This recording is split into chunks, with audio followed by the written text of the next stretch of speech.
साथियों नमस्कार, मैं हरिश्चंद्र पर्णवाल इस वीडियो में आप सभी का स्वागत करता हूं।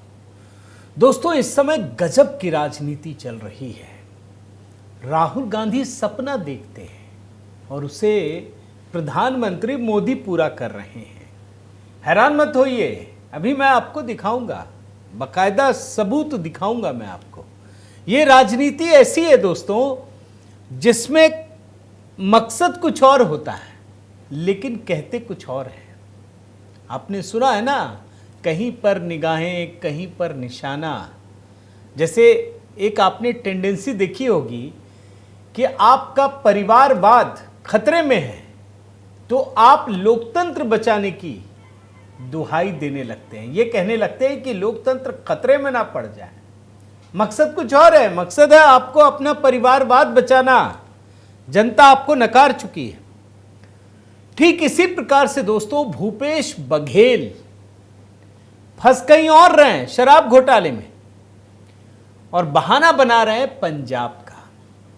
लेकिन मैं आपको इसके साथ दोस्तों राहुल गांधी के सपने को भी दिखाऊंगा और उस सपने को कैसे प्रधानमंत्री मोदी की सरकार पूरी कर रही है ये भी आपको दिखाऊंगा। और मैं आपसे निवेदन करता हूं दोस्तों कि आप निश्चित रूप से कमेंट करके अपनी बात रखिए और बताइए इस पूरी कहानी को आप कैसे देखते हैं जो मैं अभी आपको दिखाने जा रहा हूं। ये कहानी छत्तीसगढ़, दिल्ली, पंजाब, कई राज्यों से जुड़ी हुई है। आप सभी को पहले प्रणाम, जय सिया राम, हर हर महादेव इस कमेंट के साथ शुरू कीजिए दोस्तों। और हाँ, होली का गीत मैं आपको फिर से याद दिलाता हूं दोस्तों कि अगर आपने होली का गीत नहीं देखा है तो आप ज़रूर देखिएगा। उड़े गगन में रंग अबीरा, आई है होरी रे। ये गीत बहुत ही परिश्रम के साथ मैं और हमारी पूरी टीम ने तैयार किया है। ज़रूर कमेंट के साथ अपनी बात रखिएगा दोस्तों। आइए शुरू करते हैं। मैं कहानी दोस्तों छत्तीसगढ़ की दिखा रहा हूँ। छत्तीसगढ़ में शराब घोटाले की और उस घोटाले में छापेमारी की जहाँ नोटों का खजाना मिला है। लेकिन कैसे प्रधानमंत्री मोदी राहुल गांधी का सपना पूरा कर रहे हैं इसी से शुरू कर देता हूं। जानते हैं दोस्तों 2018 में छत्तीसगढ़ में चुनाव प्रचार हो रहा था। भाजपा की सरकार थी, चुनाव होने वाला था दिसंबर में, नवंबर दिसंबर। तो आप जानते हैं राहुल गांधी जब छत्तीसगढ़ गए तो उन्होंने क्या वादा किया था कि आप हमारी सरकार चुनिए। वो भाजपा की सरकार को करप्ट बता रहे थे। रमन सिंह मुख्यमंत्री थे। वो कह रहे थे कि हम अगर हमारी सरकार बनेगी तो हम सारे भ्रष्टाचारियों को जेल में ठूस देंगे, पकड़कर अंदर कर देंगे। आपको पहले वो बयान दिखाता हूं। 2018 का बयान है, चुनाव से पहले का। उसके बाद तो सरकार बन गई थी 18 से 23 तक। देखिए आप पहले। इस पार्टी की सरकार आएगी, कार्रवाई होगी, चाहे वो दिल्ली में हो या छत्तीसगढ़ में। जिसने भ्रष्टाचार किया है उसको हम पकड़ के अंदर कर देंगे, कोई नहीं बचने वाला है। देखा आपने दोस्तों, कांग्रेस पार्टी की सरकार आएगी तो कार्रवाई होगी, जो भी भ्रष्टाचार किया अंदर कर देंगे, कोई नहीं बचेगा। जनता ने कहा कि अच्छा चलिए मान लेते हैं, आपने कहा भ्रष्टाचार हुआ है, मान लिया। उसी समय गंगा जल की कसम खाई थी, आपको याद है ना दोस्तों, छत्तीसगढ़ में। लेकिन सच्चाई यह है दोस्तों कि भाजपा की सरकार में कोई भ्रष्टाचार ये पकड़ ही नहीं पाए, था भी नहीं। मैं तो यही मान लेता, किसी को नहीं किया, बल्कि जो वादा किया था कि हम शराब बंदी करेंगे वो नहीं किया, उल्टा उसमें भ्रष्टाचार हो गया।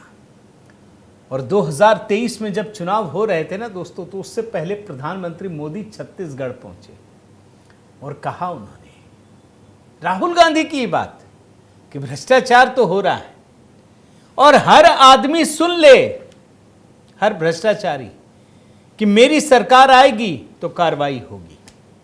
यही तो राहुल गांधी वादा कर रहे थे ना। अब वो हिस्सा भी आपको सुना देता हूं, सुन लीजिए। इसके हर भ्रष्टाचारी को एक बात कान खोलकर सुन लेनी चाहिए, वो अगर भ्रष्टाचार की गारंटी है तो मोदी भ्रष्टाचार पर कार्रवाई की गारंटी है। अब मजा देखिए दोस्तों, राहुल गांधी तो पूरा नहीं कर पाए 5 साल में, मोदी जी की सरकार आई, अब मोदी जी ने कार्रवाई नहीं की। कहां 23 में चुनाव जीत गए, पूरा 24 निकल गए, 25 है। अब इसका भी लोचा सुन लीजिए। अब अगर उस समय भाजपा की सरकार ने कार्रवाई की होती ना, तो जानते क्या बोलते, ये बदले की राजनीति कर रही है भाजपा, मोदी जी बदला ले रहे हैं, सबको जेल में ठूस देंगे। लोकसभा चुनाव भी है, खामखा कौन झमेला पाले, अपनी मेहनत करो, अपनी मेहनत के दम पर वोट मांगो। अब देखिए 1.25 साल के बाद कल सुबह दोस्तों ईडी ने बड़ी कार्रवाई की, शराब घोटाला और मनी लॉन्ड्रिंग का मामला, और कोई और नहीं, सीधे छत्तीसगढ़ के इनके मुख्यमंत्री रहे भूपेश बघेल और उनके बेटे चैतन्य बघेल के घर समेत 14 अन्य ठिकानों पर छापेमारी की गई। और ईडी ने एक तरीके से भूपेश बघेल के बेटे चैतन्य बघेल पर शिकंजा कस दिया है, उनका नाम आया भाई इस घोटाले में। और मजेदार चीज जानते क्या है दोस्तों, अभी तो ये लोग खुलासा भी बड़ा धीमे धीमे करते हैं ना, और मोदी जी अमित शाह की तो आदत है जरा ठंडा करके मामले को फिर वो सुलगाते हैं। यहां इनके घर में, चैतन्य बघेल के घर में नोट गिनने वाली मशीन लेकर ईडी के वरिष्ठ अधिकारियों को पहुंचना पड़ा, और ये अंदेशा है कि भारी मात्रा में उनके घर में कैश मिला है। कांग्रेसी सबके तो होश फाकता है, पता नहीं क्या हो जाएगा। और तो और मजा सुनिए, सिर्फ नोट गिनने वाली मशीन नहीं लाई गई है, सोना जांच करने वाली भी मशीन लाई गई। भैया कितने सोने हैं भैया, थोड़ा बहुत हो, 100-200 ग्राम हो, 1 किलो भी सोना हो तो चलो जांच करा लें। अब अगर सोना जांचने वाली मशीन आई है तो कितने सोने होंगे आप सोचिए। और मैं आपको विजुअल दिखाता हूं, अब देखिए इस विजुअल को, नोट गिनने की मशीन लाई जा रही है दोस्तों। भैया ऐसा क्या है यार कि कांग्रेसी अगर आते हैं, भ्रष्टाचार होता है तो कितना पैसा जमा कर लेते हैं, क्या इकट्ठा कर लेते हैं। झारखंड में तो हम देख चुके हैं दोस्तों। अब कुछ तो एक आदमी होता है, चलो करप्ट भी होता है, तो बोलता है नहीं नहीं इतना नहीं, ये संभाल ही नहीं पाएंगे। ये लोग तो इतना भर लेते हैं। और मैं आपको कह रहा था ना दोस्तों कि लोग कैसे इसको डाइवर्ट करते हैं, मैं आपको वो दिखाता हूं। जब छापेमारी हुई तो जानते भूपेश बघेल क्या कह रहे हैं, वो कह रहे हैं कि ये जबरदस्ती का किया गया है, ये झूठे आरोप है। चलिए कोई बात नहीं। अब उन्होंने एक एंगल दिया है कि भारतीय जनता पार्टी कांग्रेस को पंजाब में रोकने का प्रयास कर रही है, वो नहीं रोक पाएगी। कहां से जोड़ दिया। अब भूपेश बघेल जो है छत्तीसगढ़ के नेता, मुख्यमंत्री, पंजाब के प्रभारी हैं, तो उन्होंने उसको पंजाब से कनेक्ट कर दिया। आप सोचिए, तो सवाल ये है क्या कि एटीएम मशीन बना के रखे थे क्या पंजाब के लिए अपने छत्तीसगढ़ को। मैं इनका ट्वीट दिखाता हूं, देखिए। 7 वर्षों से चले आ रहे झूठे केस को जब अदालत में बर्खास्त कर दिया गया, तो आज ईडी के मेहमानों ने पूर्व मुख्यमंत्री, कांग्रेस महासचिव भूपेश बघेल के भिलाई निवास में आज सुबह प्रवेश किया।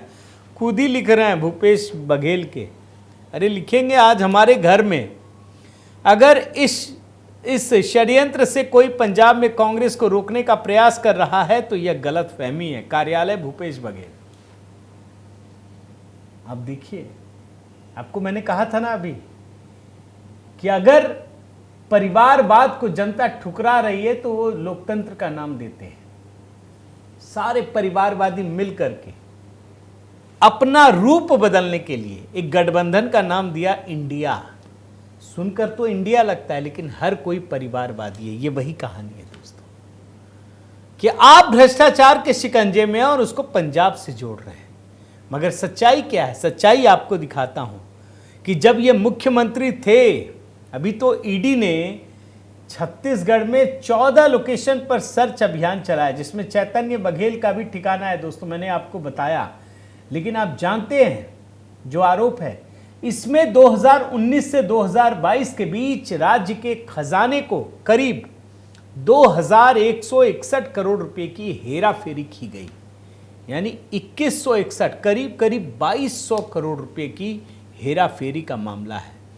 और ईडी ने अगर छापेमारी की है तो आप भी जानते हैं कि बिना सबूत के तो वो नहीं करेगी।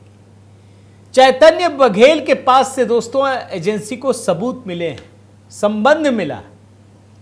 एजेंसी ने मौजूदा सबूतों को तलाशी का आधार बनाया और ईडी की जांच में आप याद रखिए सीनियर ब्यूरोक्रेट्स, राजनेता, आबकारी विभाग के अधिकारी सब एक नेटवर्क से जुड़े हुए हैं। और आपको यह जानकर हैरानी होगी दोस्तों, कभी हर्षद मेहता और बाकी चीजें आपने तेलगी का नाम सुना होगा, स्कैम वाला, यहां पर भी एक समानांतर आबकारी प्रणाली संचालित किया जा रहा था। आप सरकारी दुकान में शराब बेच रहे हैं, लेकिन जो लाइसेंस है ना, उसमें जो होलोग्राम लगाया गया ना, वो नकली है। मतलब डुप्लीकेट होलोग्राम छापी जा रही थी, बोतलों पर इस्तेमाल हो रहा था। और आपको ये जानकर आश्चर्य होगा कि जिस जगह पर ओरिजिनल होलोग्राम की छपाई हो रही थी, यह है नवा रायपुर के जीएसटी भवन में, वहां नकली होलोग्राम भी छप रहा था और बाकायदा इसकी डिलीवरी होती थी। शराब की बोतलों में चस्पा होता था। आप फर्क नहीं कर पाएंगे कि यह नकली होलोग्राम है कि असली होलोग्राम है। होलोग्राम का अर्थ यह है कि उससे सरकार को राजस्व मिलता है, सरकार के खजाने पर पैसा आता है। और यह पूरा एक सिंडिकेट, समानांतर सिंडिकेट तैयार किया गया। मतलब मान लीजिए कोई शराब की दुकान है, 2 काउंटर रखे हैं, उनको पता है कि इसमें नकली होलोग्राम है, इसमें असली होलोग्राम है। नकली होलोग्राम का बेचा तो उसको एक काउंटर में पैसा रखा, असली होलोग्राम की शराब है तो उसको एक काउंटर में रखा। और शाम होते होते वो जो दुकानदार या जो भी व्यक्ति है वो देखा कि ये नकली होलोग्राम के, इसमें तो कुछ जाना नहीं है, लेकिन इसमें ब्यूरोक्रेट्स के भी पैसे हैं, उस पूरे सिंडिकेट का पैसा है। सरकार को कुछ मिल नहीं रहा और पूरे पैसे आपस में बंटवाए जाते थे। और आप ये जानकर हैरान होंगे दोस्तों कि सबूत मिटाने के लिए नकली होलोग्राम को जलाने की कोशिश तक की गई। और ये कहां बरामद हुआ, सुनिए। एंटी करप्शन ब्यूरो ने नकली होलोग्राम रायपुर शहर से लगे धनेली से जब्त किया। वहां नकली होलोग्राम को जलाने का प्रयास किया गया। 5 जले हुए होलोग्राम बक्से खेत से जब्त किए गए। और खेत से कैसे? गवाहों से जब पूछताछ हुई ना, तो जेसीबी से 6 फीट खुदवा करके जमीन पर, खेत में, तब ये नकली होलोग्राम मिले हैं दोस्तों। कितना बड़ा सिंडिकेट है, कितना बड़ा रैकेट है। और इस मामले में मैं आपको बताऊं दोस्तों कि ईडी ने लगभग पूर्व व्यापारियों, ब्यूरोक्रेट से करीब करीब 205 करोड़ रुपए की संपत्तियां जब्त की है। इसमें पूर्व आबकारी मंत्री कवासी लखमा की गिरफ्तारी हो चुकी है। और ये जो लखमा साहब हैं, इन पर घोटाले से 72 करोड़ रुपए हासिल करने का आरोप है। यानी एक केजरीवाल उधर भी थे। सरकार की नजर थी, ये बात तो माननी पड़ेगी। सरकार ने कार्रवाई की है। अब यहां 2-3 पॉइंट बड़ा महत्वपूर्ण है दोस्तों, कि जो बात राहुल गांधी कह रहे थे वो कर नहीं पाए, मोदी जी कर रहे हैं। उनका सपना पूरा कर रहे हैं, क्योंकि उनका मकसद नहीं था, वो सिर्फ बोलते हैं। दूसरा, ये भ्रष्टाचार से बचने के लिए कोई और आरोप चस्पा कर रहे हैं कि हमको पंजाब में हराना। अरे पंजाब में क्या हराना यार?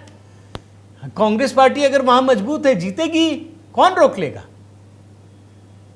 तो ये कहानी बड़ी दिलचस्प है दोस्तों। और मैं दाद देता हूं कि भारत सरकार ने विधानसभा चुनाव जीतने के बाद कार्रवाई नहीं की, वरना तो ये बदनाम कर देते। अब तो कुछ है भी नहीं, कहीं नहीं चुनाव है। अरे पंजाब में भी बहुत दिन बाद चुनाव है, पिछले साल, अगले साल भी नहीं है। तो दोस्तों, मैं यही मानता हूं कि राहुल गांधी जो राजनीति कर रहे हैं, दरअसल प्रधानमंत्री मोदी की राजनीति का जो एक दायरा है ना, उस दायरे में राहुल गांधी कोसों पीछे हैं। जब तक उस बात को समझ नहीं पाएंगे, वो राजनीति में फिट नहीं हो सकते, कहीं भी सफल नहीं हो सकते हैं। मैं उम्मीद करता हूं दोस्तों ये कहानी आपको पसंद आई होगी। आप ज़रूर कमेंट करके बताइए, और ये भी बताइए कि कोई अगर कहानी आप देखना चाहते हैं, छूट रही हो, तो ज़रूर मैं उस पर भी रिसर्च करके आपके सामने आऊँगा। और साथ ही दोस्तों आपसे फिर से निवेदन करता हूँ कि होली पर HB मेलोडी के ज़रिए जो गीत मैंने तैयार किया है उसको ज़रूर देखिए। इसके अलावा एक और गीत तैयार कर रहा हूँ प्रधानमंत्री मोदी की होली पर, बिल्कुल राजनीतिक व्यंग्य के साथ। तो आप HB मेलोडी से ज़रूर जुड़िए। इस चैनल को अगर आपने सब्सक्राइब नहीं किया है तो ज़रूर कीजिए, लाइक कीजिए, कमेंट कीजिए, बेल आइकन दबाइए।